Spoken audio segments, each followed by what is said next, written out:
Child abuse prevention and education is an idea that I have created since the beginning of this course. Like you may have read before, CAPE is designed to be a meso-level program that would allow children to gain insight and knowledge of child abuse that would ultimately lead to prevention rates. I got this idea from a program that was a part of my elementary school called DARE. If you haven't heard of it before, it is an informational program given to young students about drug awareness and concerns.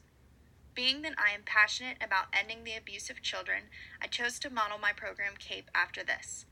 I believe that the power of this program was highly effective in my life, as well as many of my peers' lives, and would love for schools to implement a similar program regarding child abuse. I have sadly come to the conclusion that child abuse is a major problem within the world we live in today.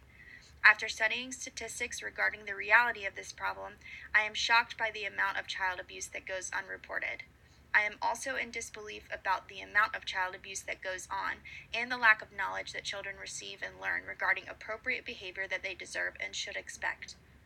A new report of child abuse is reported every 10 seconds. Through CAPE, a child can learn at a young age what behaviors and treatments are unacceptable to receive, realize the signs, and feel comfortable speaking to a responsible guardian about them.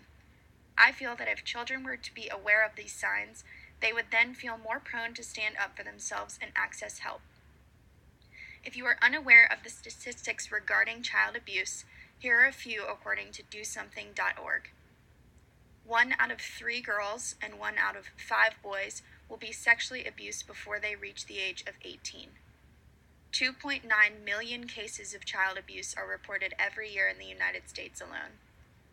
About 80% of 21-year-olds who were abused as children met criteria for at least one psychological disorder. The National Association of Social Workers play a critical role in child welfare systems throughout the country today. These social workers help to meet the needs of children who are receiving or have received maltreatment, despite the heavy number of caseloads that they receive. Currently, these social workers are working hard for the fair treatment of children.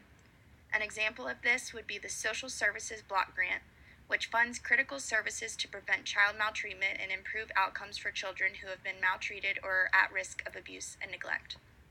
Another example are programs such as Temporary Assistance for Needy Families, Maternal and Child Health Services Block Grant Program, Maternal, Infant, and Early Childhood Home Visiting Program, and Head Start. All of these programs are micro-level, are intact to prevent child maltreatment. There are definitely some challenges and complications that I could run into with the implementation of this program within schools. One of these could be certain parents not allowing their children to receive the knowledgeable training. Some may also argue that young children may not be able to comprehend this material, but I feel that if I were to put these into simple terms and learning strategies, such as short sayings, rhymes, and songs, children around the age of first grade could understand and comprehend this material.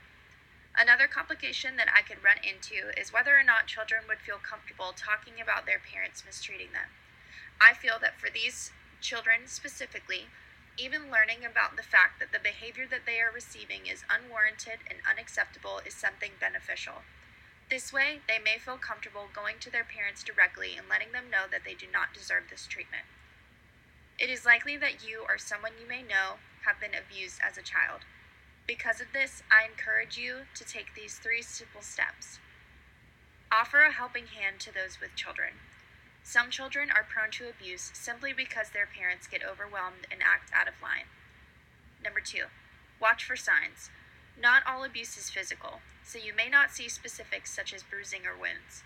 Listen to children for concerning statements and always remind children that they can feel comfortable speaking to you. Number 3, report suspected abuse or neglect. Doing this will help expose the abuser and may lead to less abuse overall. Thank you for listening, and I hope you can help me make a difference.